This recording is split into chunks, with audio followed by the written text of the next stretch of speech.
امتی رحمتوں، کہ میری امت کا جو اختلاف ہے وہ رحمت ہے۔ اللہ جس سے بھلائی کا ارادہ کرتا ہے اس کو دین میں گہرائی عطا کرتا ہے۔ خواہشات کی پیروی کرنے والا اختلاف یہ ناپسندیدہ ہے۔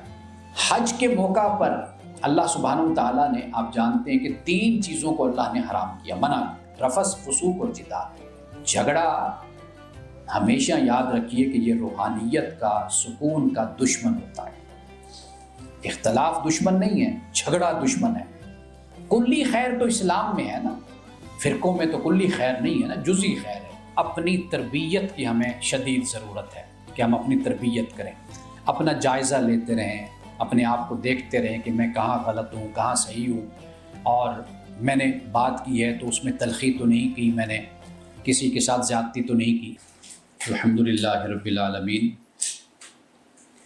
والصلاة والسلام علی سید المرسلین وعلی آلہ واصحابہ اجمعین، اما بعد، فاعوذ باللہ من الشیطان الرجیم، بسم اللہ الرحمن الرحیم۔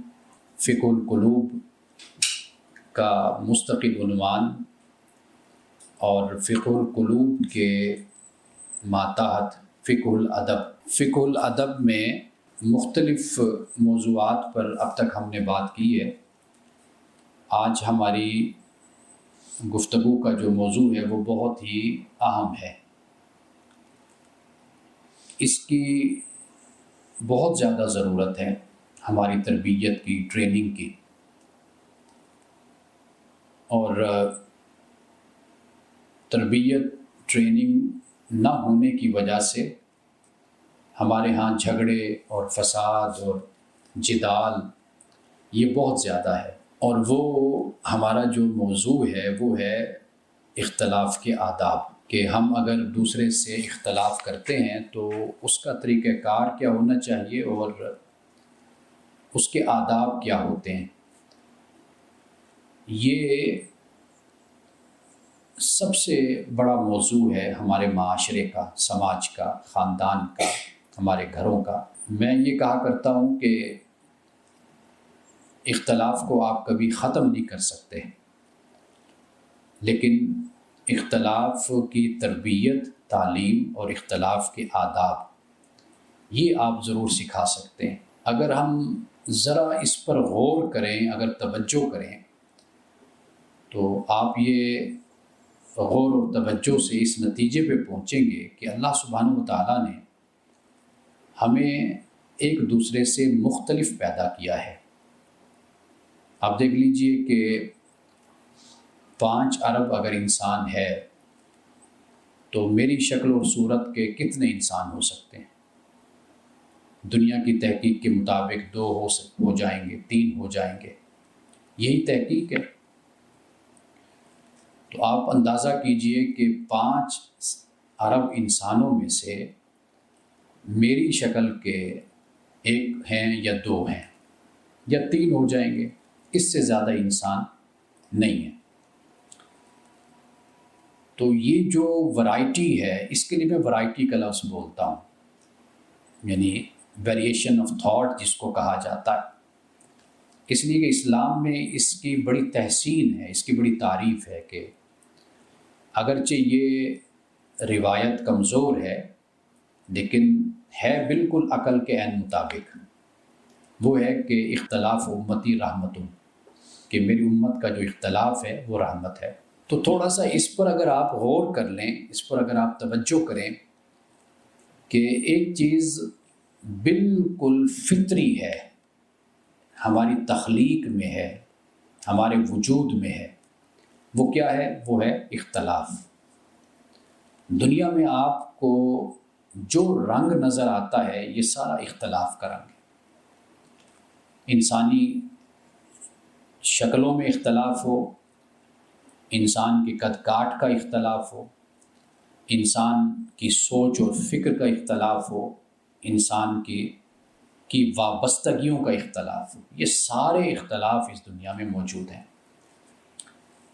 تو گویا کہ یہ جو اختلاف ہے یہ اللہ سبحانہ و تعالیٰ نے اس کو پیدا کیا ہے انسان میں، اور یہ ورائٹی ہے، اور یہ کائنات کا حسن ہے، تنوع ہے۔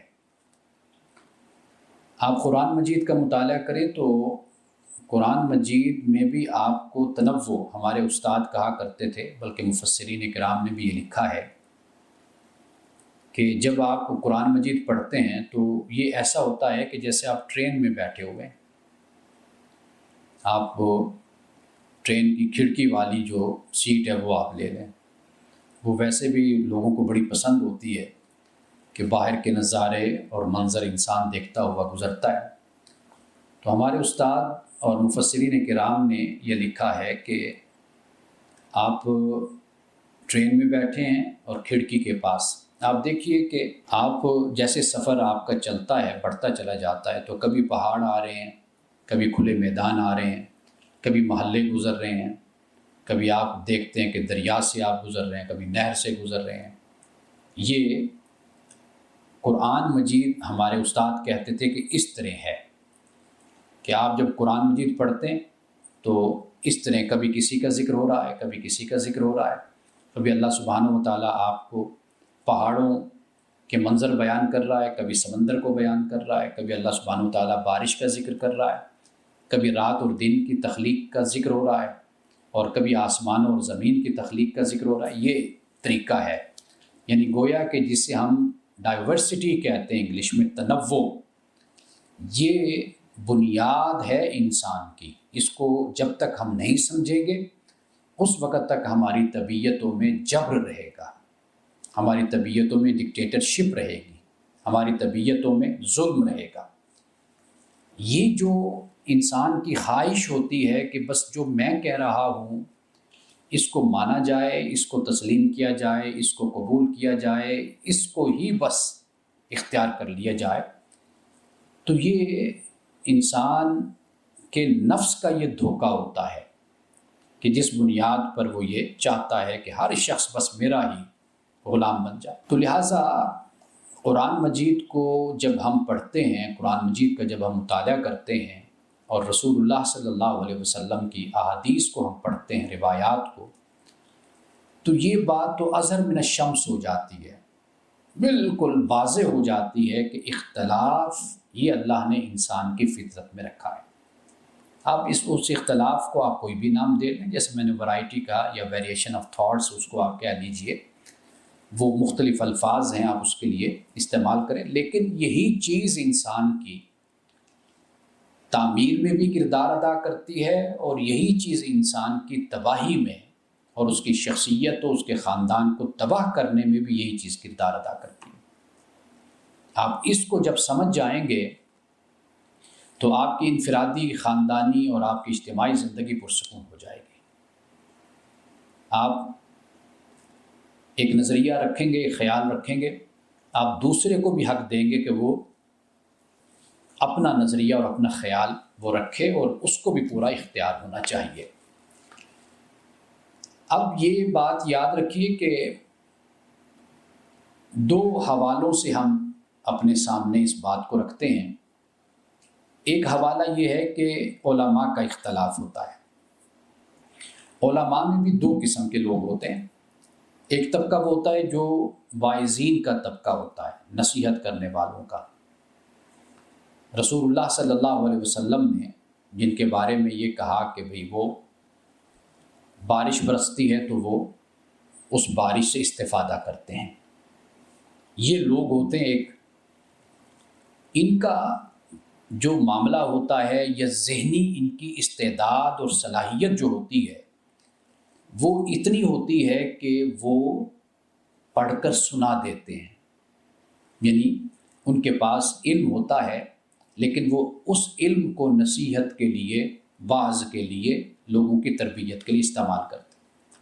ایک طبقہ علماء کا یہ ہوتا ہے۔ دوسرا طبقہ وہ ہوتا ہے کہ جو مسائل میں غور و خوض کرتا ہے، مسائل کو سمجھتا ہے، تدبر تفکر کرتا ہے، اجتہاد کرتا ہے، استحسان کرتا ہے، قیاس کرتا ہے، یہ دوسرا طبقہ علماء کا ہوتا ہے۔ جو پہلا طبقہ میں نے آپ کے سامنے جس کا ذکر کیا، وہ طبقہ سمپل اور سادہ، اور اس کا کام یہی ہوتا ہے کہ وہ بس لوگوں کو قرآن کی آیات، ترجمہ، تفسیر، لوگوں کی اصلاح کا کام، سچ اور جھوٹ کے بارے میں بتاتا رہے، ان کو رہنمائی کرتا رہے کہ دین اخلاقیات کے بارے میں کیا کہتا ہے، کردار کے بارے میں، معاملات کے بارے میں۔ ماں کو بتا دیا، بیوی کو بتا دیا، خامند ہے، باپ ہے، بھائی ہے، بہن ہے، یہ رشتے، یہ ان کی اصلاح کا کام ہوتا ہے۔ دوسرا وہ طبقہ ہوتا ہے کہ جن کا کام اجتہاد کا ہوتا ہے، فقہی مسائل میں غور و خوض کا ہوتا ہے، جن کو ہم اصولیین بھی ہم ان کو کہتے ہیں۔ اب یہ جو طبقہ ہے اس میں بڑے بڑے علماء کا نام آتا ہے۔ مثال کے طور پر ہم جب 4 اماموں کی بات کریں گے، فقہائے اربعہ کی، امام ابو حنیفہ ہیں، امام شافعی ہیں، امام مالک ہیں، امام احمد بن حنبل ہیں، آپ دیکھیں گے کہ ان کے ہاں کوئی اختلاف ملے گا۔ لیکن یہ بات یاد رکھیے کہ جو یہ علماء ہوتے ہیں نا، یہ نہیں ہے کہ یہ وعظ نہیں کرتے یا نصیحت نہیں کرتے، یہ وہ بھی کرتے ہیں، لیکن جو وعظ اور نصیحت کرنے والے ہوتے ہیں وہ اس معاملے میں کم جاتے ہیں، یعنی ان کی اہلیت کہہ لیجیے، استعداد کہہ لیجیے، صلاحیت کہہ لیجیے، وہ اسی قابل ہوتے، وہ وہاں پہ اس کو خرچ کرتے ہیں۔ اب یہ جو طبقہ ہوتا ہے نا اصولیین کا اور علماء کا، جو مسائل میں غور و خوض کرتے ہیں، تفقہ فی الدین جس کو ہم کہتے ہیں، من یرید اللہ بہ خیرا یفقہہ فی الدین، اللہ جس سے بھلائی کا ارادہ کرتا ہے اس کو دین میں گہرائی عطا کرتا ہے۔ یہ جو طبقہ ہوتا ہے ان میں اختلاف پھر ہوتا رہتا ہے مسائل میں۔ ہمارے استاد اس پر بھی یہ بات کہا کرتے تھے، استادوں کی بڑی باتیں یاد ہوتی ہیں انسان کو، اور اچھے استاد میسر آ جائیں، اچھے سرپرست ہوں تو وہ بہت بڑی دولت ہوتی ہے انسان کے لیے۔ تو وہ کہتے تھے کہ اس اختلاف کو آپ وسعت سمجھیں، توسع، آپ سمجھ رہے ہیں میری بات کو، توسع، اس کو آپ یوں سمجھیے کہ اگر اختلاف علماء میں ہو گیا، مفکرین میں ہو گیا، اسکالرز میں ہو گیا، تو اب آپ کو 2 راستے مل گئے، آپ ان میں سے ایک راستہ اختیار کر سکتے ہیں۔ اگر اختلاف نہ ہوتا تو پھر تو آپ کے لیے ایک ہی راستہ ہوتا اور آپ کو اس پر چلنا پڑتا، تو ممکن تھا کہ اس سے تنگی ہوتی۔ تو اب آپ کے پاس 2 راستے آ گئے کہ آپ اس کو اختیار کر لیجیے یا آپ اس کو اختیار کر لیجیے، تو توسع۔ لیکن اس اختلاف کو ہمارے ہاں بدقسمتی سے بعض حلقوں میں، بعض جگہوں پر اس کو مذموم خیال کیا جاتا ہے، اچھا نہیں خیال کیا جاتا، حالانکہ یہ محمود ہے۔ محمود سے مراد یعنی پسندیدہ ہے، اچھا اختلاف ہے، یہ آپ کو علماء کے درمیان نظر آئے گا۔ یہ جو اختلاف ہے یہ اختلاف رحمت ہے۔ اگر آپ ائمہ فقہا کے اختلاف کو اگر آپ پڑھیں، اس کا مطالعہ کریں، آپ یہ دیکھیں گے کہ انہوں نے اپنے اپنے دلائل اختلاف پر دیے، لیکن انہوں نے دوسرے کی ذات اور شخصیت کو نشانہ کبھی نہیں بنایا۔ ایسا نہیں کیا کہ بھئی کسی امام نے پہلے امام سے اختلاف کیا ہو اور اس نے پھر اس کی شخصیت کو نشانہ بنایا ہو یا ذاتیات پر حملہ کیا ہو، تو ایسا نہیں ہوا۔ ایک بڑی اہم بات جو کچھ دیر پہلے میرے ذہن میں آئی تو میں آپ کو وہ بھی بتاتا چلوں، اور یہ اس کو بے شک آپ ہسٹری پر بھی پرکھ کر دیکھ لیں گے نا، تو یہ بڑی پتے کی بات میں آپ کو بتا رہا ہوں۔ جن علماء نے اور جن لوگوں نے علم کی بنیاد پر اختلاف کیا اور اس کو بہت ہی مثبت انداز میں اور بہت ہی احترام کے ساتھ اور ادب کے ساتھ پیش کیا، وہ علم کی بنیاد پر آج بھی ان علماء کا نام لیا جاتا ہے اور ان کا حوالہ پیش کیا جاتا ہے۔ اچھا، وہ لوگ کہ جنہوں نے اختلاف کو علم کے بجائے ذاتیات بنا دیا، امام ابو حنیفہ کو برا بھلا کہا، امام شافعی کو کہا، امام احمد بن حنبل کو، امام مالک کو الزام، تہمتیں، بے عزتی، گستاخی کرتے رہے، آج ان کا کوئی نام لینے والا نہیں ہے۔ یہ بڑی اہم بات ہے کہ آپ جب تک دنیا والوں کے لیے آپ فائدہ مند رہتے ہیں اور علم کے ساتھ وابستہ رہتے ہیں اور سنجیدگی کے ساتھ، متانت کے ساتھ، وقار کے ساتھ چلتے رہتے ہیں، تو اللہ سبحانہ و تعالیٰ اس دنیا میں آپ کو علم کی بنیاد پر زندگی دیتا ہے۔ اور جو تہمتیں لگاتے ہیں، مناظرے کرتے ہیں، جھگڑتے ہیں، لڑائیاں کرتے ہیں اختلاف پر اور دوسروں کی بے عزتیاں کرتے ہیں، آپ دیکھ لیجئے کہ وہ اپنے اس رویے کی بنیاد پر اپنے زمانے میں تو زندہ ہوں گے، لیکن جب وہ زمانہ گزر گیا تو وہ بھی ساتھ ہی گزر گئے، چلے گئے۔ یہ بات آپ دیکھیے کہ امام شافعی نے اختلاف کیا اور بڑے سنگین اور بڑے اختلاف ہوئے، سنگین کا لفظ بولیے یا سخت اختلاف کہہ لیجیے، وہ کیے ایک دوسرے سے۔ ہمارے پاس یہاں پر کتاب موجود ہے اور کوئی 500-700 صفحے کی وہ کتاب ہے، اس کو آپ دیکھ لیجیے کہ اصول کیا تھے کہ جس کے بنیاد پر ائمہ میں اختلاف ہوا۔ تو جو بات میں عرض کرنا چاہتا ہوں وہ بات یہ ہے کہ دین سے متعلق دو طبقے ہو جاتے ہیں، ایک وہ ہے کہ جو سمپل سادہ دین کی تعلیم اور تبلیغ کرتے ہیں، وہ آپ کو ان کا بھی ایک حلقہ ملتا ہے۔ لیکن یہ جو دوسرا حلقہ ہوتا ہے نا، جو اختلاف کرتا ہے، جو تدبر تفکر کرتا ہے، بدقسمتی یہ ہے کہ یہ حلقہ بہت زیادہ ہمارے ہاں تنقید کا نشانہ بنتا ہے، کیونکہ واضح بات ہے کہ وہ تحقیق کرتا ہے، پڑھتا ہے، مطالعہ کرتا ہے، پھر اس پر تنقید ہوتی ہے، اور معاشرے میں اس کی جو قبولیت ہوتی ہے، ایکسیپٹنس ہوتی ہے، وہ نہیں رہتی۔ لیکن دوسرا طبقہ اس کی ایکسیپٹنس رہتی ہے۔ وجہ کیا ہے؟ وجہ اس کی یہ ہے کہ ہمارے معاشرے کی تربیت اس بنیاد پر نہیں ہوئی، اس نہج پر، اس ڈھب پر تربیت نہیں ہوئی کہ معاشرہ یہ سمجھ سکے کہ یہ لوگ بھی بہت اچھے لوگ ہیں اور بڑے اہم لوگ ہیں، اس لیے کہ یہ ہمیں جگاتے ہیں، مسائل پر اختلاف کرتے ہیں، مسائل پر بات کرتے ہیں۔ یہ دو طبقے یعنی اختلاف کی بنیاد پر یہ بھی سمجھ لیجئے۔ اب اس سے تھوڑا سا ہم آگے چلتے ہیں، وہ یہ ہے کہ اب اختلاف، جیسے میں نے آغاز میں تمہید میں بیان کیا کہ یہ انسان کی فطرت ہے۔ علمی اختلاف وہ آپ کو نظر آئے گا، وہ میں نے آپ کو بتا دیا۔ آپ کو وہ اختلاف بھی نظر آئے گا کہ جس کا میں نے پہلے مناظرہ اور وعظ اور ان میں بیان کیا۔ اچھا، اب جو انسانی فطرت ہے اس کا جہاں پر بھی 2 4 5 لوگ رہیں گے وہاں پر اختلاف ہوگا۔ وہ اختلاف گھر میں بھی ہوگا، اولاد کا والدین کے ساتھ ہوتا ہے، والدین کا اولاد کے ساتھ ہوتا ہے، بہن بھائیوں کا، بھائیوں کا، بہنوں کا، یہ اختلاف رہتا ہے۔ یہ کیوں رہتا ہے یہ میں نے آپ کو بتا دیا کہ یہ اللہ تعالیٰ نے انسان کی فطرت، اس کی جبلت آپ کہہ لیجیے، وہ ہے ہی اسی طریقے سے کہ وہ دوسرے انسان سے مختلف سوچتا ہے۔ اب یہ چیز انسان میں نہ ہوتی تو پھر تو انسان جانور ہوتا نا، یا فرشتہ ہوتا، فرشتوں کی طرح ہوتا۔ لیکن اللہ نے انسان میں ارادہ اور اختیار رکھا، اور یہ ارادہ اور اختیار اس کو صحیح راستے پر بھی لے کے جاتا ہے، غلط راستے پر بھی لے کے جاتا ہے۔ اب یہ ایک اور قسم میں نے اب آپ کے سامنے اختلاف کی رکھی ہے کہ جو ہم اپنے گھر کی سطح پر، اپنے آفس کی سطح پر، ادارے کی سطح پر، دوستی کی سطح پر، ہمسائیگی کی سطح پر وہ ہمارا اختلاف رہتا ہے ایک دوسرے کے ساتھ۔ اگر میں اس پہلے اختلاف کی بات کروں جو ہمارے علماء کا اختلاف ہے، یا میں بعد میں آنے والے اس اختلاف کی بات کروں، تو میں آپ کو یہ بتا دیتا ہوں کہ شریعت میں اختلاف کون سا محمود ہے، پسندیدہ ہے، اور کون سا اختلاف ہے کہ جو مذموم ہے، ناپسندیدہ ہے۔ پہلے ہم اس پر بات کر لیتے ہیں، پھر میں آپ کو سوشلی جو اختلاف کا طریقہ اور آداب اور کس طرح ہمیں اپنی تربیت کرنی چاہیے اس پر پھر میں بات کروں گا۔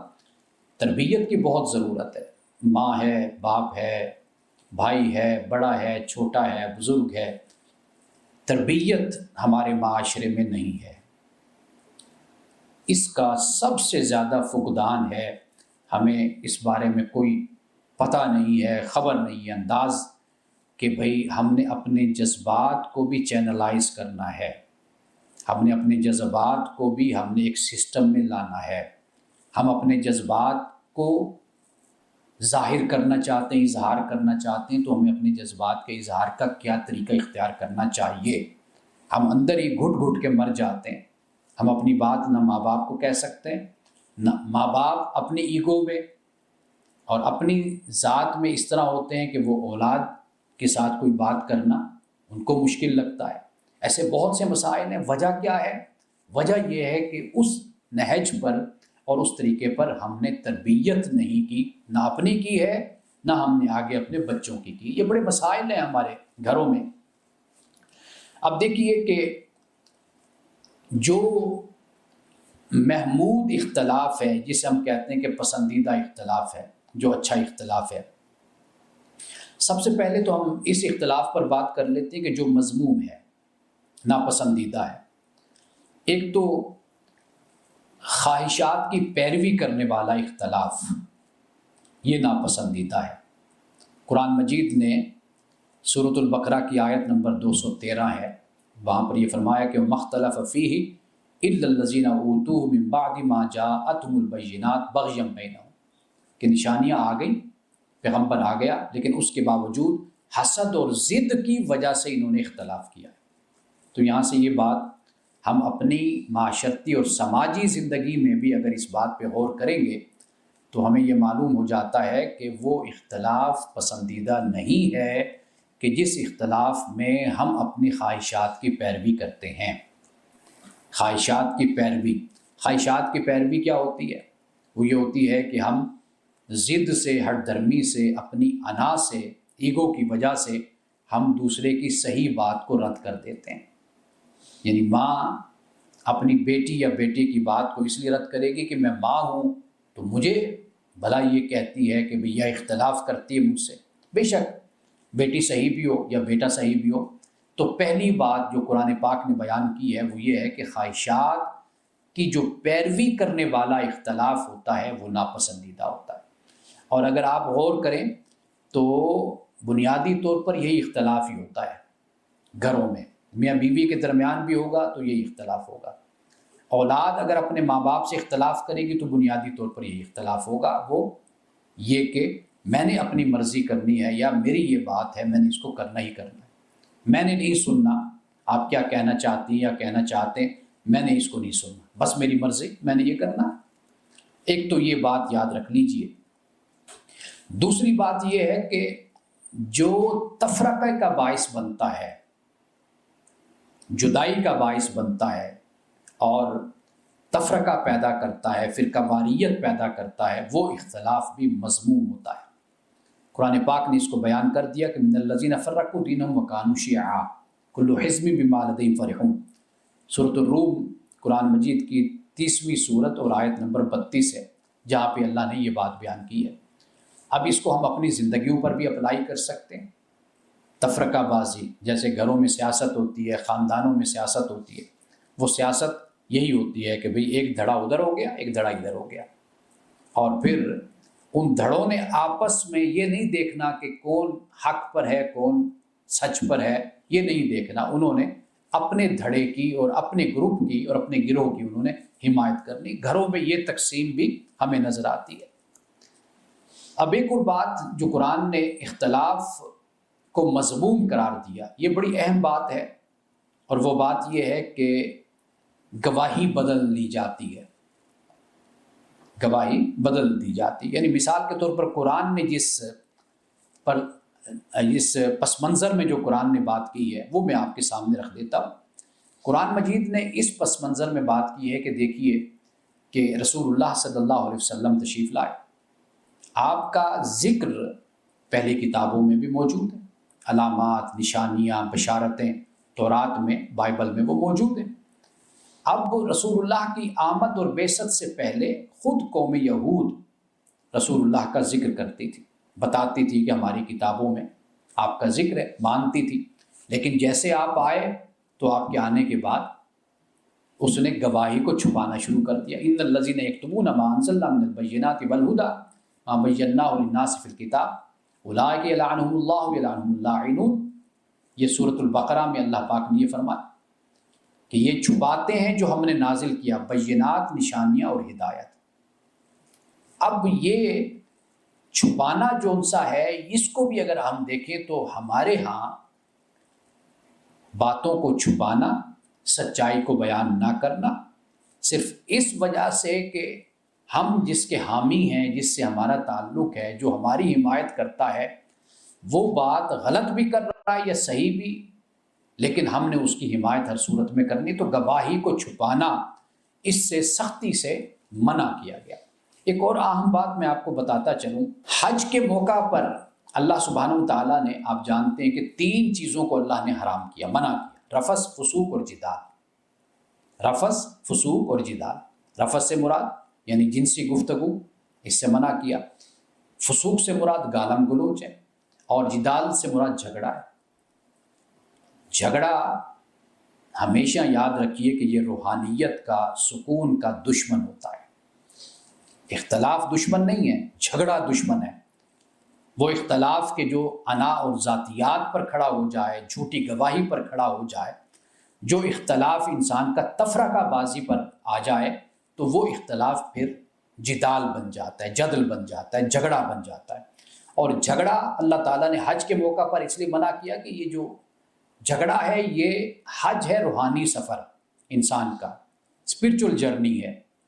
اب اس میں جھگڑا ہوگا تو وہ جو روحانیت آپ کا مقصد ہے وہ ختم ہو جائے گا۔ تو لہٰذا یہ بات بھی یاد رکھیے کہ جن گھروں میں، جن خاندانوں میں، جن لوگوں میں جھگڑے ہوتے ہیں، تو وہاں پر پھر سکون اور اطمینان، قلبی سکون کہہ لیجئے، ذہنی سکون کہہ لیجئے، وہ ختم ہو جاتا ہے۔ تو اختلاف کو اختلاف تک رکھنا، اس کو برداشت کرنا اور اس کو منیمائز کرنا، لمٹ میں اس کو رکھنا، لمٹائز اس کو کر دینا، یہ در حقیقت سب سے اہم بات ہے کہ جو ہمیں اپنے گھروں میں، اپنے خاندانوں میں جس بات کو ہمیں سمجھنا چاہیے۔ اب قرآن مجید ایک اور مقام پر یہ بات بیان کرتا ہے، وَلَا تَنَازَعُوا فَتَفْشَلُوا فَتَذْهَبَ رِيحُكُمْ وَاصْبِرُوا إِنَّ اللَّهَ مَعَ الصَّابِرِينَ، یہ سورۃ الانفال کی آیت نمبر 46 ہے۔ اب یہاں پر فرمایا کہ جھگڑا نہیں کرنا۔ کیا ہوگا جھگڑے سے؟ فرمایا کہ تمہاری ہمت ختم ہو جائے گی۔ ہمت ختم ہوگی تو فرمایا کہ تمہاری ہوا اکھڑ جائے گی۔ تو گویا کہ طاقت ختم، وقار ختم، برکت ختم۔ جھگڑے سے یہ نتیجہ نکلے گا، طاقت ختم، وقار ختم، اور برکت بھی رخصت ہو گئی، ختم ہو گئی۔ تو یہ وہ اختلاف ہے کہ جس کو قرآن پاک نے بیان کیا ہے کہ یہ مذموم ہے، یہ ناپسندیدہ ہے، اس کو ہمیں ذہن میں رکھنا چاہیے۔ اب اس کے بعد ہم ذرا چلتے ہیں کہ جو جائز اختلاف ہوتا ہے، یعنی جس کو آپ کہہ لیجئے کہ محمود، جو پسندیدہ اختلاف ہے، وہ کیا ہے؟ ایک تو یہ ہے کہ جو اختلاف دلیل پر ہوتا ہے۔ ایک بات تو یہ یاد رکھ لیجئے، قرآن پاک نے بار بار دلیل کی بات کی ہے۔ جس نے کوئی بات بیان کی، کفار نے کی، مشرکین نے کی، یہود نے کی، نصارہ نے کی، کسی قبیلے کے کسی فرد نے کی، قرآن کہتا ہے دلیل لاؤ، تم اس پر آیت لاؤ، بینات کا ذکر، آیات بینات کی بات کرتا ہے قرآن، برہان لاؤ، اس پر سلطان لاؤ اگر تمہارے پاس کوئی دلیل ہے۔ تو پہلی بات تو قرآن یہ کہتا ہے کہ دلیل کے ساتھ بات کرنی چاہیے۔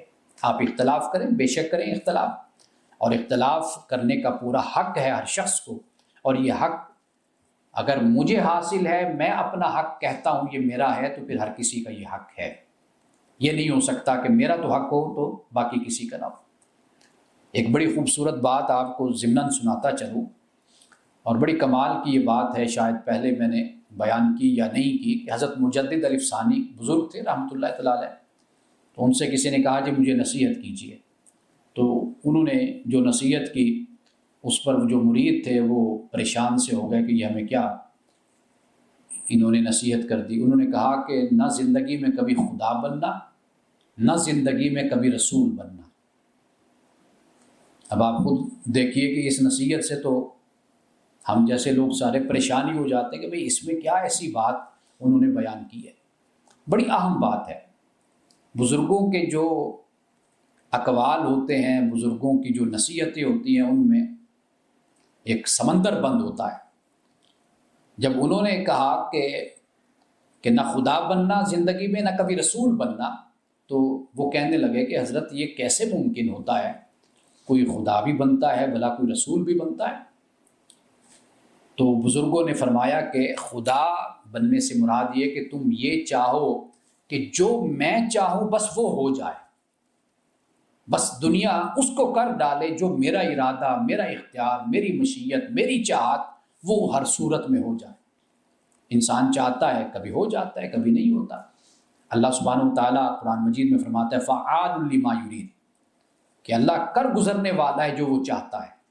یہ اللہ کی ذات ہے کہ جو وہ ارادہ کرے، جو وہ چاہے وہ کر، کن فیکون کا معاملہ ہے وہاں پر، یقول لہو کن فیکون، وہ کہتا ہے ہو جا تو وہ ہو جاتی، یہ اس کا امر ہے۔ اور اس کا مقام ہے یہ. کہا کہ کبھی نہیں. یہ چاہو کہ جو میں چاہوں، میرا ارادہ ہو، میں جو حکم دوں، میں جو کہوں وہ فوراً ہو جائے اور سارے اس کو مانیں، یا میں جس کو کہہ رہا ہوں وہ بھی مانے. تو کہا یہ تو خدا کا مقام اور مرتبہ ہے. دوسری بات فرمائی کہ رسول کبھی نہ بننا. اس سے مراد کیا ہے؟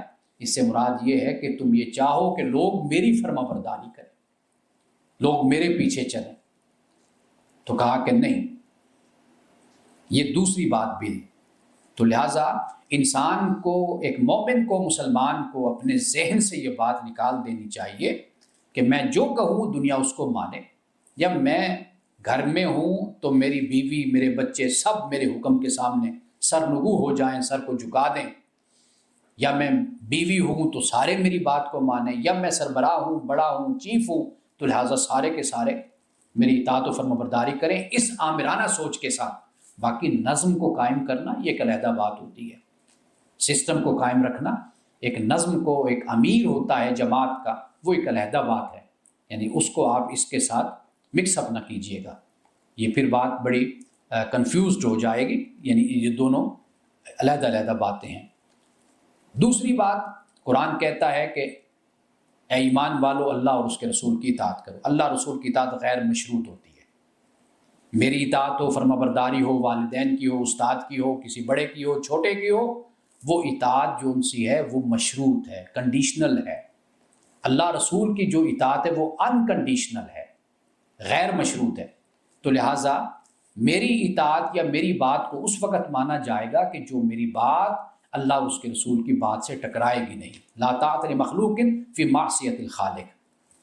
تو لہٰذا یہ بات یاد رکھ لیجئے کہ ایک تو دلیل کے ساتھ اپنی بات کو بیان کیجئے. آپ اپنی والدہ سے اختلاف کرنا ہے تو دلیل کے ساتھ اختلاف کیجئے. والد سے کرنا ہے تو دلیل سے کیجئے. بڑے سے کرنا ہے، استاد سے کرنا ہے، دلیل سے کیجئے.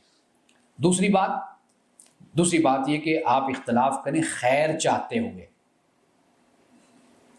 اگر آپ 4 لوگ بیٹھے بات کرتے ہیں کسی مسئلے پر اور یہ سوال اٹھتا ہے کہ اس مسئلے کو حل کیسے کیا جائے، میں بتاؤں گا، اس کا دوسرا حل ہوگا. آپ بتائیں گے، مختلف حل ہوگا. تیسرا بتائے گا، مختلف حل ہوگا. چوتھا بتائے گا، علیحدہ حل ہوگا. تو لہٰذا اب 4 حل آپ کو ایک مسئلے پر مل جائیں گے. اب یہ اختلاف، اب میں اس بات پر مصر ہو جاؤں کہ نہیں میری بات مانی جائے، تو اب آپ دیکھیے تو پھر تو مسئلہ کبھی حل نہیں ہوگا. ہم نے یہ دیکھنا ہے کہ ان 4 لوگوں نے جو ایک مسئلے کا حل بتایا ہے، آیا کہ ان میں سے بہترین حل کیا بنتا ہے. بہترین حل کیا بنتا ہے، پھر ہم اس کو چن لیتے ہیں، مسئلے کو حل کر لیتے ہیں. تو لہٰذا دوسری بات کیا ہے؟ خیر کو چاہنا. یہ محمود ہے اختلاف، کہ آپ اس لیے اختلاف کر رہے ہیں کہ تاکہ آپ خیر کو چاہیں، شر نہ پھیلائیں. تیسری بات جو ہے وہ یہ ہے کہ ضد، انا اور جو گروہی سوچ ہوتی ہے، اس سے پاک ہونا چاہیے اختلاف. جیسے میں نے پہلے بیان کیا، یاد رکھیے کہ قرآن مجید کبھی گروہی بنیاد پر نہیں بات کرتا. قرآن بات کرتا ہے دلیل پر، قرآن بات کرتا ہے آیت سے. قرآن پاک بات کرتا ہے انسان کی عقل کو مخاطب کرتا ہے، انسان کی سوچ اور فکر کو، اس کو مخاطب کر کے انسان کی فطرت کو مخاطب کرتا ہے، پھر بات بتاتا ہے. تو لہٰذا ضد کے ساتھ، انا کے ساتھ، اور پھر گروہ بندی کے ساتھ، کہ چونکہ میرے فرقے نے، میرے مسلک نے، میرے گروہ نے چونکہ یہ بات کہی ہے تو لہٰذا میں نے تو اس کو فالو کرنا ہی کرنا ہے. میرے عالم نے یہ بات کہی ہے، میرے فرقے کے عالم نے، مفتی نے یہ بات، لہٰذا میں نے اس کو ماننا ہی ماننا ہے. تو یہ بات نہیں ہے. ممکن ہے کہ آپ اس مسئلے پر کسی اور مسئلے اور مسلک اور فرقے کی بات درست ہو، آپ اس کو اختیار کر لیجئے. کلی خیر تو اسلام میں ہے نا، فرقوں میں تو کلی خیر نہیں ہے نا، جزئی خیر ہے. آپ یہ دیکھتے ہیں کہ یہ مسئلہ ان کے ہاں ٹھیک ہے تو آپ اس کو قبول کر لیتے ہیں. ایک مسئلہ آپ دیکھتے ہیں فلاں کے ہاں ٹھیک ہے، آپ اس مسئلے کو لے لیتے ہیں. تو لہٰذا یہ جو تیسری بات میں بیان کر رہا ہوں یہ ہے کہ اگر آپ اختلاف کرتے ہیں تو آپ اختلاف دلیل کی بنیاد پر کیجئے، اپنی ضد، انا اور اپنی گروہ بندی کی بنیاد پر اختلاف نہ کیجئے.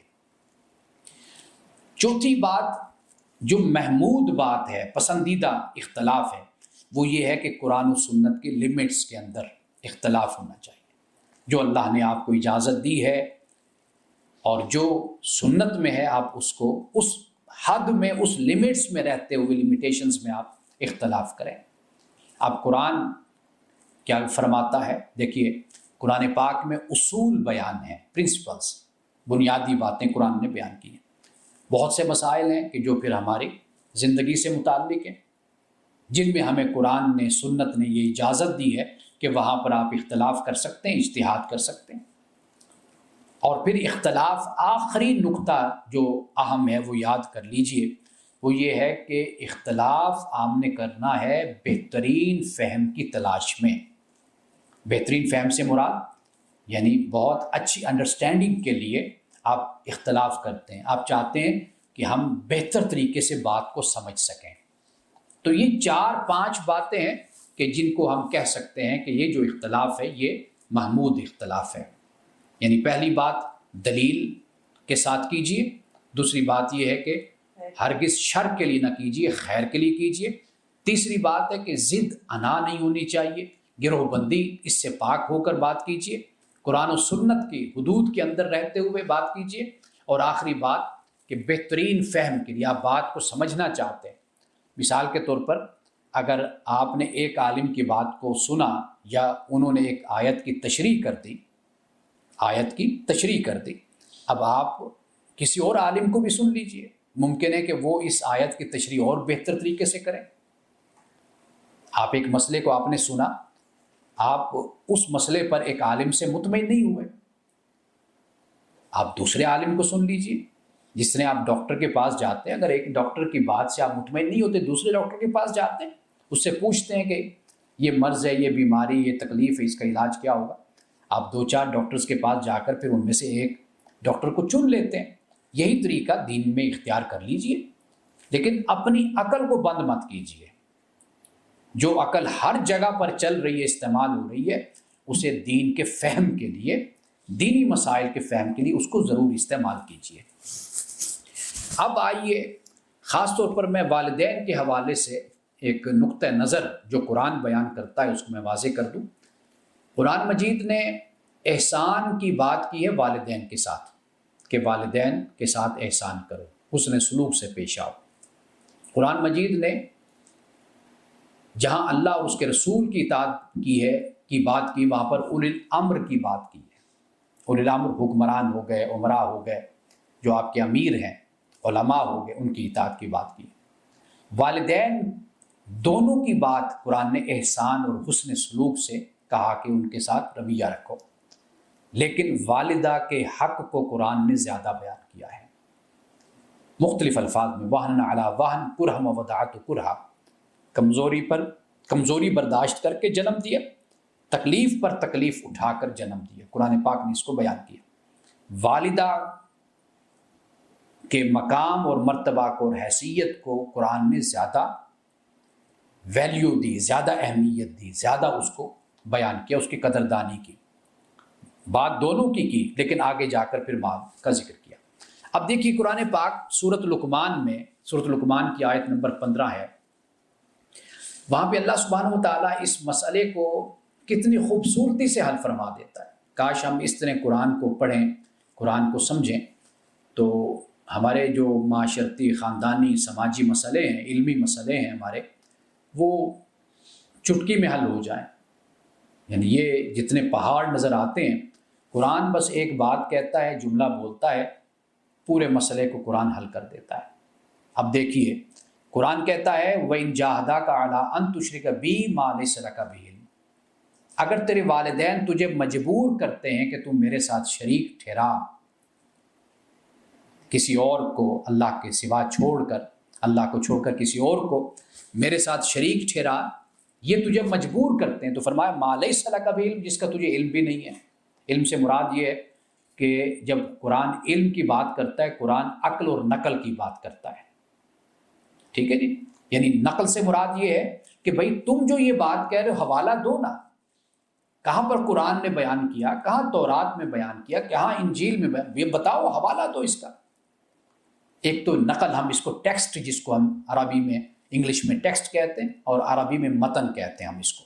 یہ جو متن ہے اس سے نکال کر لاؤ، دکھاؤ، دوسری بات قرآن عقل کی بات کرتا ہے. جب قرآن کہتا ہے نا جس کا تجھے علم نہیں ہے، یعنی نہ تو تیرے پاس کوئی نقل کی دلیل ہے اور نہ تیرے پاس عقل کی دلیل ہے. شرک بالکل غیر عقلی عقیدہ ہے، توحید بالکل عقل کے عین مطابق ہے.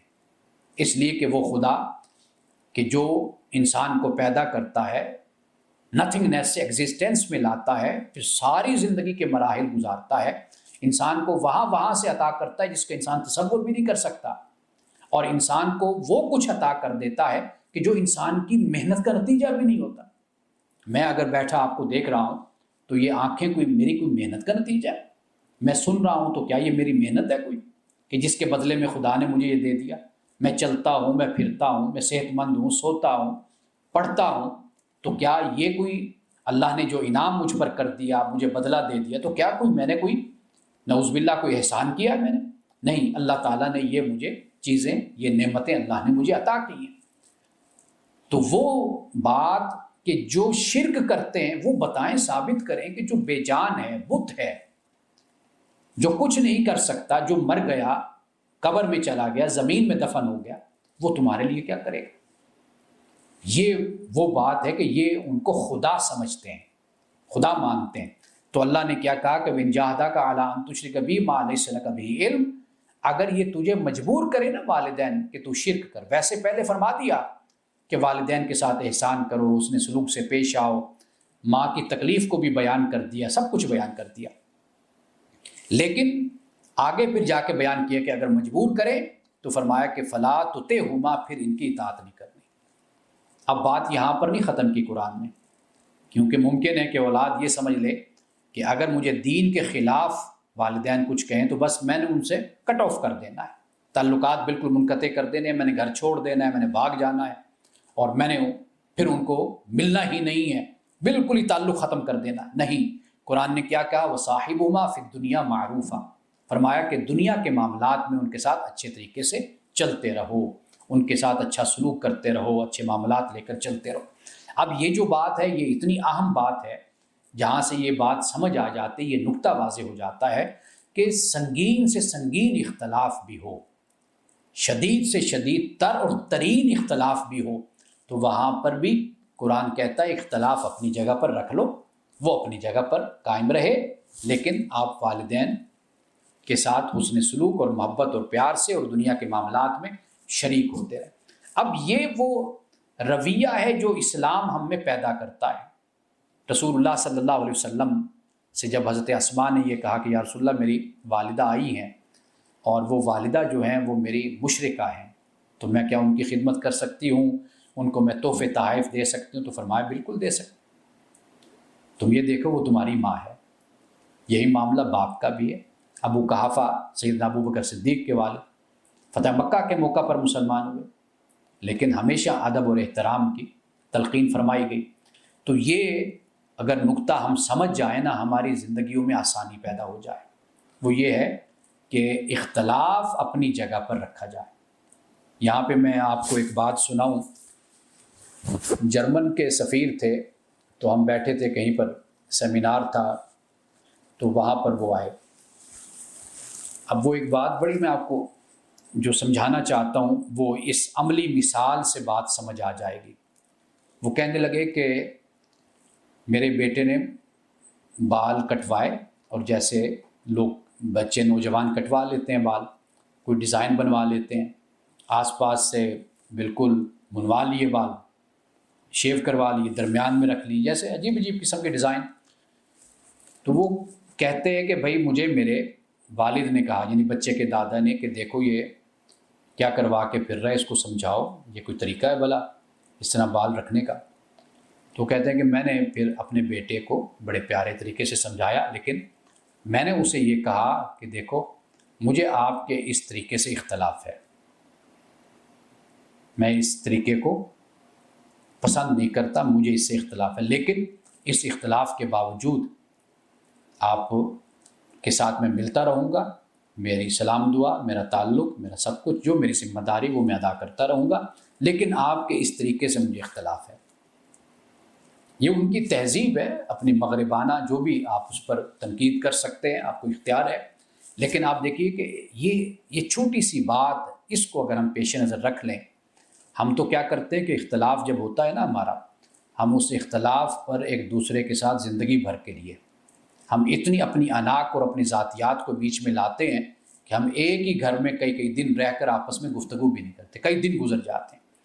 یہ طریقہ اصل ہوتا ہے، اور یہ بڑوں سے سیکھنا ہوتا ہے، چھوٹوں نے۔ وہ یہ طریقہ ہوتا ہے کہ اختلاف آپ رکھیے کسی بھی نقطے پر، کسی بھی مسئلے پر، لیکن آپ اکٹھے زندگی گزاریے اور اسی طریقے سے چلتے رہیے۔ اب قرآن مجید نے ہمیں یہی نقطہ یہاں پر سمجھا دیا کہ بھائی والدین کے ساتھ جو دنیا کے معاملات ہیں، ان معاملات میں آپ ایک دوسرے کے ساتھ چلتے رہیے۔ آئیے اب کچھ باتیں آخر میں بیان کر کے اپنی گفتگو کو ختم کروں گا۔ وہ یہ ہے کہ سب سے پہلے، چونکہ میں نے اپنی گفتگو کو 3-4 حصوں میں تقسیم کیا، دینی حوالے سے میں نے آپ کو بتا دیا علمی اختلاف، وہاں پر ہمیں بہت ٹالرنس نظر آتی ہے، ائمہ میں، فقہا میں، علماء میں۔ آج کی طرح رویہ نہیں تھا علماء کا۔ آپ کو میں یہاں پہ صرف ایک مثال دوں گا کہ امام ابو حنیفہ حج کے موقع پر، اور ان کے ساتھ ایک اور امام تھے، وہ دونوں وہاں پر ان کی ملاقات ہوئی۔ لوگ وہاں پر اس لیے بھی حج کے موقع پر جاتے تھے، اگر آج بھی کوئی علمی ذوق ہو لوگوں میں تو وہ آج بھی اس لیے جاتے ہیں کہ بھی حج بھی کریں گے، اور وہاں پر بڑے بڑے علماء آتے ہیں، ان سے استفادہ بھی کریں گے، علم حاصل کریں گے ان سے۔ تو لوگ اس وقت جاتے تھے۔ اب امام ابو حنیفہ کے ساتھ وہ دوسرے ان کے ہم عصر امام ہیں، اب مسئلوں پہ اختلاف ہے، واضح بات ہے، ان کا استنباط، استدلال وہ مختلف ہے، ان کا مختلف ہے، فہم مختلف ہے ایک دوسرے سے۔ اب یہ بات روایت کی جاتی ہے کہ وہ دونوں امام آپس میں بیٹھے، انہوں نے اپنے دلائل پیش کر دیے اور دوسرے امام نے اپنے دلائل پیش کر دیے، اس کے بعد خاموشی سے دونوں اٹھ کر چلے گئے۔ یہ نہیں کیا کہ اس امام نے ان کے دلائل پر جرح کی ہو، کہا ہو کہ بھئی یہ آپ کے دلائل بڑے کمزور ہیں، آپ بالکل غلط بات کہہ رہے ہیں، یہ بات درست نہیں ہے، جیسے ہمارے ہاں ہوتا ہے۔ نہیں، انہوں نے اپنی بات بیان کی، انہوں نے اپنی بات بیان کی، اٹھ کر چلے گئے۔ نہ کوئی سر پٹول ہوا، نہ کوئی گریبان پکڑے گئے، نہ کوئی گالم گلوچ ہوئی، نہ مار پیٹ ہوئی، کچھ نہیں ہوا۔ سیدھی سمپل سی بات، اپنی اپنی بات بیان کر دی اور بات ختم ہو گئی۔ یہ اصل علمی رویہ ہے کہ جو ہمیں اپنے اسلاف سے، اپنے بزرگوں سے ہمیں ملتا ہے، لیکن یہ ایسے نہیں ملتا، یہ بات یاد رکھیے۔ اس کے لیے بہت محنت انسان کو اپنے اوپر کرنی پڑتی ہے۔ علم انسان کو بھٹکاتا ہے، گمراہ کرتا ہے، یعنی علم سے میں یہ کہہ رہا ہوں کہ جو تربیت نہیں کرتے اپنی، علم تو بنیادی طور پر واضح بات ہے کہ انسان کی رہنمائی کے لیے ہے اور انسان کی تربیت کے لیے، لیکن کچھ لوگ ایسے ہوتے ہیں جب وہ تربیت نہیں کرتے تو علم اور تعلیم کو اپنے تکبر کا، اپنی پرائیڈ کا ایک سبب بنا لیتے، ذریعہ بنا لیتے ہیں۔ میں ان لوگوں کی بات کر رہا ہوں۔ اس پہ غالباً میں نے تیسری نشست میں ہماری جو تھی اس میں نے اس پر تیسرے درس میں بات کی تھی، میں نے بتایا تھا۔ اب آئیے ذرا اس پر ہم بات کرتے ہیں۔ سب سے پہلے تو جیسے میں نے کہا کہ اپنی تربیت کی ہمیں شدید ضرورت ہے کہ ہم اپنی تربیت کریں، اپنا جائزہ لیتے رہیں، اپنے آپ کو دیکھتے رہیں کہ میں کہاں غلط ہوں، کہاں صحیح ہوں، اور میں نے بات کی ہے تو اس میں تلخی تو نہیں کی، میں نے کسی کے ساتھ زیادتی تو نہیں کی۔ ایک تو اپنی تربیت خاص طور پر، اور پھر اختلاف کے حوالے سے یہ بات یاد رکھیے کہ اختلاف کو کبھی تھریٹ نہ سمجھیے، اس کو ہمیشہ انفارمیشن دیجیے۔ یعنی آپ یہ خیال کیجئے کہ یہ جو دوسرا بندہ مجھ سے اختلاف کر رہا ہے، اس نے کوئی میری بے عزتی نہیں کی، مجھے اس نے کوئی کچھ کہہ نہیں دیا، بلکہ اس نے اختلاف مجھ سے کر کے مجھے انفارمیشن دی ہے، مجھے علم دیا ہے، مجھے اس نے ایک نئی بات دی ہے۔ مثال کے طور پر آج ہم بات کر رہے ہیں تو آپ میں سے کوئی بہن کوئی ایسی بات کہتی ہے، وہ میرے علم میں اضافے کا باعث بنے گا، مجھ سے بے شک وہ اختلاف بھی کرے۔ یہ سب سے پہلی بات یہ کہ ہم اپنی تربیت کریں، اور تربیت اس انداز سے کریں کہ ہم یہ سوچیں کہ دوسرا جو ہم سے اختلاف کر رہا ہے گویا کہ وہ ایک نئی کھڑکی، ایک روشن دان کھول رہا ہے، دروازہ کھول رہا ہے کہ جس سے ایک نئی بات، ایک نئی ہوا اندر آ رہی ہے۔ ایک تو یہ بات ہو گئی۔ دوسری بات یہ ہے کہ ہمیشہ ایکٹیو لسننگ جس کو کہتے ہیں، اس کی تربیت ہونی چاہیے. ہم گڈ لسنر نہیں ہیں.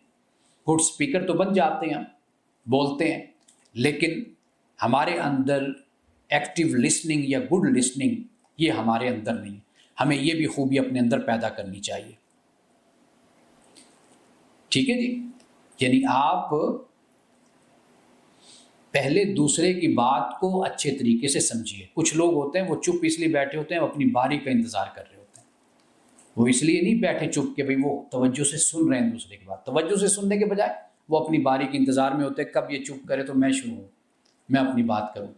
تو یہ رویہ نامناسب ہوتا ہے. اور پھر یہ ہے کہ جب آپ بات کرتے ہیں تو جو اس نے بات کہی ہے، یہ بڑی اہم بات میں بتا رہا ہوں آپ کو، کہ اس نے جو بات کہی ہے آپ پہلے اس کی بات کو اپنے الفاظ میں بیان کر دیں کہ آپ یہ کہنا چاہتے ہیں. کیونکہ ہمارا طریقہ یہ ہوتا ہے کہ جب دوسرا بات کر کے چپ ہوتا ہے تو ہم نے اس کے متعلق سوچا ہوتا ہے، جو ہم نے اس سے کنسیو کیا ہوتا ہے، ہم اسی بات کو پھر لے کر آگے بڑھ جاتے. وہ کہتے ہیں کہ اللہ کے بندے میں یہ کہنا ہی نہیں چاہتا تھا، یہ میری سوچ ہی نہیں ہے، یہ میرا ارادہ ہی نہیں تھا، آپ نے میری بات کو غلط سمجھا ہے. تو سب سے پہلے تو آپ اس کی بات کو بیان کر دیں اور اسے کہیں کہ آپ یہ کہنا چاہتے تھے یا کہنا چاہتے ہیں. وہ کہے ہاں میں یہ کہنا چاہتا ہوں. پھر آپ اس کے نقطہ نظر کو بیان کریں. یہ نہ کیجئے کہ آپ، ہمارے ہاں ہوتا کیا ہے کہ دوسرے کی بات کو اپنے الفاظ میں ہم بیان کر دیتے ہیں اور پھر اس پر ہم ایک پوری بلڈنگ اور پورا محل اور پہاڑ پھر ہم کھڑا کر دیتے ہیں اور اس میں اس کی کوئی بات ہوتی نہیں ہے. تو پھر اس کے بعد ہمیں کیا کرنا چاہیے؟ پھر اپنا نقطہ نظر جو ان سا ہے وہ ہمیں بیان کرنا چاہیے. اس کا فائدہ کیا ہوگا؟ اس کا فائدہ یہ ہوگا کہ غلط فہمیاں کم پیدا ہوں گی. اچھا، پھر اس سے آگے جو بات ہے وہ باڈی لینگویج ہوتی ہے. یعنی آپ بیٹھے ہوئے ہیں تو دوسرے کو نظر آئے کہ یہ بندہ میری بات کو سن رہا ہے، بے شک میں بات اس سے مختلف کر رہا ہوں، لیکن اس کا طریقہ ایسا نہیں ہے کہ جیسے بیزاری کا انداز ہوتا ہے، کہ جیسے یہ انداز ہوتا ہے کہ اس بندے کی جرت کیوں ہوئی کہ یہ میری بات سے اختلاف کرے. تو لہٰذا اپنے چہرے سے اور اپنے باڈی لینگویج سے یہ تاثر دینا چاہیے کہ میں آپ کو ویلکم کہہ رہا ہوں اور بہت اچھی بات ہے کہ آپ مجھ سے اختلاف کر رہے ہیں. یہ بات بہت ضروری ہوتی ہے، اس کو ہمیں مد نظر رکھنا چاہیے. کیونکہ کچھ لوگ ہوتے ہیں کہ جب آپ اختلاف کرتے ہیں تو وہ آپ کی طرف دیکھتے بھی نہیں ہیں.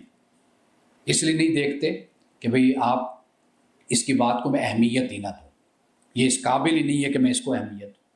یا پھر دوسرا طریقہ کیا اختیار کیا جاتا ہے؟ وہ کیا جاتا ہے کہ ہم دوسرے کی بات کو کاٹ ڈالتے ہیں فوراً. یعنی ابھی اس کا جملہ آتا ہے، ابھی وہ بات اپنی پوری کہنا چاہتا ہے، اس کی بات کو درمیان میں کاٹ دیا. تو یہ طریقہ بھی بالکل غلط ہوتا ہے. طریقہ یہی ہے کہ آپ پوچھیں کہ آپ نے بات اپنی پوری کر لی، آپ یہ کہنا چاہتے ہیں، آپ انہی کی بات کو دہرائیں، بول دیں. جب وہ آپ سے یہ کہے کہ ہاں میں یہ بات کہنا چاہتا ہوں، تو پھر آپ اپنا جو موقف ہے، اپنا جو نظریہ ہے، وہ پھر آپ بیان کیجیے. ہمارے علماء اور فقہا اور اسلاف کی جب میں بات کرتا ہوں، کمال ہے کہ وہ یہ باتیں پہلے ہی بیان کر کے گئے ہیں. وہ اتنے فقیہ اور اتنے عقیل اور اتنے دانا لوگ تھے. علامہ شاطبی نے یہ بات ایک جگہ پر بیان کی ہے. وہ یہ ہے کہ وہ کہتے ہیں کہ جب آپ بات کو شروع کریں تو ہمیشہ کامن گراؤنڈ سے بات کو شروع کیا کریں. کامن گراؤنڈ سے یعنی اس سے مراد یہ ہے کہ آپ جو اختلاف کرتے ہیں نا، اس میں کچھ نہ کچھ مشترک بات ہوتی ہے، کچھ کامن پوائنٹس ہوتے ہیں. ہمیشہ وہاں سے بات کو شروع کریں کہ آپ کا میرا اس پر اتفاق ہے. آپ پہلے کوئی کامن گراؤنڈ بنائیں گے تو پھر بات کو آگے بڑھائیں گے، ورنہ پھر تو مشرق اور مغرب کا فاصلہ پیدا ہو گیا، بعد المشرقین ہو گیا. تو لہٰذا کامن گراؤنڈ تلاش کیجیے. دوسرے کی بات کو، جو آپ سے اختلاف کر رہا ہے، آپ اس کی بات کو سنیں، اس کے الفاظ میں بیان کریں، اس کو بتائیں کہ مجھے آپ کے اس بات سے اتفاق ہے، یہ ہماری مشترکہ بات ہو جاتی ہے. یعنی وہ جو طریقہ ہوتا ہے نا کہ بات ہمیشہ اختلاف سے کرنی، ہمیشہ منفی انداز میں کرنی، نیگیٹو کرنی، تو اس سے کبھی بھی اختلاف ختم نہیں ہوتا اور اختلاف سے کبھی بھی برکت اور رحمت کبھی پیدا نہیں ہو سکتی.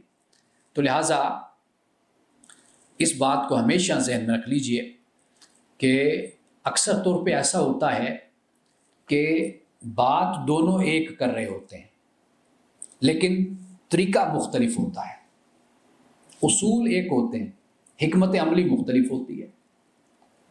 اگر ہم اس پر غور کر لیں گے نا تو اس سے بھی اختلاف ایک رحمت اور ایک مثبت راستہ اختیار کر لے گا۔ یعنی آپ کا میرا اختلاف ہوا ہے، اب اس اختلاف میں اگر ہم ذرا غور کریں گے تو بات ہم ایک جیسی کر رہے ہوں گے، ذرا طریقہ کار ہمارا مختلف ہوگا، واضح بات ہے، الفاظ مختلف ہیں، سوچ مختلف ہے، ہم بیان کرنے کا اظہار اور ایکسپریسو جو طریقہ ہوتا ہے وہ ہمارا مختلف ہے۔ تو لہٰذا یہ بات بھی پیش نظر رکھیے جب آپ کسی سے اختلاف کرتے ہیں اور گفتگو کرتے ہیں۔ اچھا، اب اس سے آگے دیکھیے، سب سے پہلے تو مسئلے پر بات کیجیے اور پھر اس کے بعد خیال پر، آئیڈیا جو ہوتا ہے پہلے ایشو کو لیجیے، پھر اس کے بعد خیال، آئیڈیا، اس کو ڈسکس کیجیے، اور پھر جو تیسری بات وہ یاد رکھنے والی وہ یہ ہے کہ شخص پر کبھی نہ بات کیجیے۔ آپ مسئلے پر بات کیجیے، اس مسئلے میں جو ایک آئیڈیا ہے، کانسیپٹ ہے، آپ اس پر بات کیجیے، لیکن ذات پر کبھی نہ بات کیجیے۔ ہمارے ہاں ہوتا اس طرح ہے کہ پھر ہم ذاتیات پر اتراتے ہیں، جب ہم مسئلے کو سمجھ نہیں پاتے، سیکھتے نہیں ہیں، جلد بازی کا مظاہرہ کرتے ہیں، پھر اس سے ہوتا کیا ہے، پھر ذات پر آ گئے۔ ذات یہ کہ آپ نے تو کبھی میری بات کو سنا ہی نہیں، کبھی آپ نے میری بات کو سمجھا ہی نہیں، آپ تو کرتے ہی ایسے ہیں ہمیشہ میرے ساتھ، آپ کا رویہ یہی ہوتا ہے۔ یہ جو طریقہ ہے یہ کب پیدا ہوتا ہے؟ یہ اس وقت پیدا ہوتا ہے کہ جب ہم مسئلے کو چھوڑ کر اور اس مسئلے میں جو حل موجود ہے اس کو چھوڑ کر ہم ذاتیات پر فوراً آ جاتے ہیں۔ آخری بات جو اس حوالے سے جو میں نے شروع میں بیان کی تھی کہ جذبات کی تربیت، جذبات کی تربیت یہ بہت ضروری ہے۔ بچوں کو بھی اس کی تربیت دی جانی چاہیے کہ وہ اپنے ایموشنز کو، اپنی فیلنگز کو کس طریقے سے ایکسپریس کریں، کس طرح بیان کریں۔ اس کے لیے طریقہ ہوتا ہے کہ گھر میں، خاندان میں مل بیٹھنے کا ایک ماحول ہوتا ہے۔ آپ اکٹھے کھانا کھائیں، وقت نہیں ملتا تو ہفتے میں ایک دن اکٹھے ہو جائیں، باہر جانے کا ہوتا ہے باہر جائیں، ایک دوسرے کو گفٹ کرنا ہوتا ہے، تحفہ دینا ہوتا ہے وہ ہوتا ہے، یا کوئی گھر میں آیا ہے آپ نے اس کو ویلکم کہا ہے، اچھے طریقے سے آپ اس کو ملیں۔ یہ طریقے ہوتے ہیں بڑے اور چھوٹے کے جو اسلام نے پہلے سے ہمیں سکھا دیے ہیں۔ اسلام پر اگر ہم عمل کرنے والے ہوں تو اسلام نے ہمارے ان مسئلوں کو بہت پہلے ڈسکس کیا ہے۔ رسول اللہ نے فرمایا افشوا السلام اطعموا الطعام، سلام کو پھیلاؤ اور کھانا کھلاؤ۔ اسلام نے پہلے ان باتوں کو بیان کر دیا۔ تو یہ جو ایک دوسرے کے ساتھ رسپیکٹ ہوتی ہے، ایک تعلق ہوتا ہے، اختلاف اپنی جگہ پر، لیکن آپ کے دل میں، دوسرے کے دل میں اگر نرمی ہے، محبت ہے، تو اختلاف پھر منفی صورت نہیں اختیار کرتا، پھر وہ مثبت ہی اس کی شکل ہوتی ہے۔ تو لہٰذا جذبات کی جو تربیت ہے نا، یعنی ایموشنل ریگولیشن جس کو کہا جاتا ہے، یہ ہمیں اس پر بھی کام کرنا چاہیے۔ یہ چند باتیں اور چند میری گزارشات ہیں جو میں نے آپ کے سامنے پیش کی ہیں۔ اللہ سبحانہ و تعالیٰ جو بیان کیا ہے اس پر ہمیں عمل کی توفیق عطا فرمائے اور ہمیں سمجھ دے، اور اس اختلاف کو جو اللہ نے ہماری طبیعت میں، ہماری فطرت میں رکھا ہے، اس کو ہم مثبت طریقے سے اپنی طاقت اور اپنی قوت بنائیں۔ تو کامیاب لوگ وہی ہوتے ہیں کہ جو اپنی کمزوری کو اپنی طاقت بناتے ہیں، کمزوری کو مزید اپنے اوپر ڈومینیٹ کر کے اپنی شخصیت کو سپوائل نہیں کرتے، ڈسٹروائے نہیں کرتے اپنی شخصیت کو۔ وہ لوگ ہوتے ہیں کامیاب کہ جو اپنی ناکامی کو، کمزوری کو، اپنے مسائل کو اپنے لیے قوت اور طاقت کا ذریعہ بناتے ہیں۔ جو الجھ کے رہ جاتے ہیں ان کے لیے پھر وہ جو مسائل ہوتے ہیں وہ ان کے لیے دلدل بن جاتے ہیں، پھر اس سے وہ کبھی نکل نہیں پاتے، ساری زندگی اسی میں پھر وہ پھنسے رہتے ہیں۔ تو لہٰذا کچھ چیزیں ہیں فطری ہیں، ان کو قبول کر لیجئے کہ آپ اس کو چینج نہیں کر سکتے۔ جیسے میں نے آپ کو بتایا کہ اختلاف کبھی ختم نہیں ہو سکتا۔ آپ کے گھر میں ہے، کچھ ہے، آپ آواز کو دبا سکتے ہیں، چاہے وہ اپنے بچے ہیں چاہے کوئی چھوٹے ہیں، لیکن وہ جب اکٹھے ہوں گے تو آپ کے خلاف بات ہوگی، آپ کے رویے کو نشانہ بنائیں گے، تنقید کریں گے۔ جب وہ بڑے ہوں گے پھر ہنس ہنس کر آپ کو باتیں لگائیں گے۔ یہ سارا کچھ پھر چلتا ہے۔ تو لہٰذا جذبات کو ٹریننگ کا کام اس کو کیجیے، اختلاف کو قبول کر لیجیے کہ فطری بات، اس کو دبائیے مت۔ غیر فطری طریقہ جب اختیار کیا جاتا ہے نا تو اس سے تباہی آتی ہے، اس سے بربادی آتی ہے۔ تو اس کو قبول کر کے چلیے۔ اللہ سبحانہ و تعالی ہم سب کے گھروں میں خیر فرمائے اور سکون فرمائے۔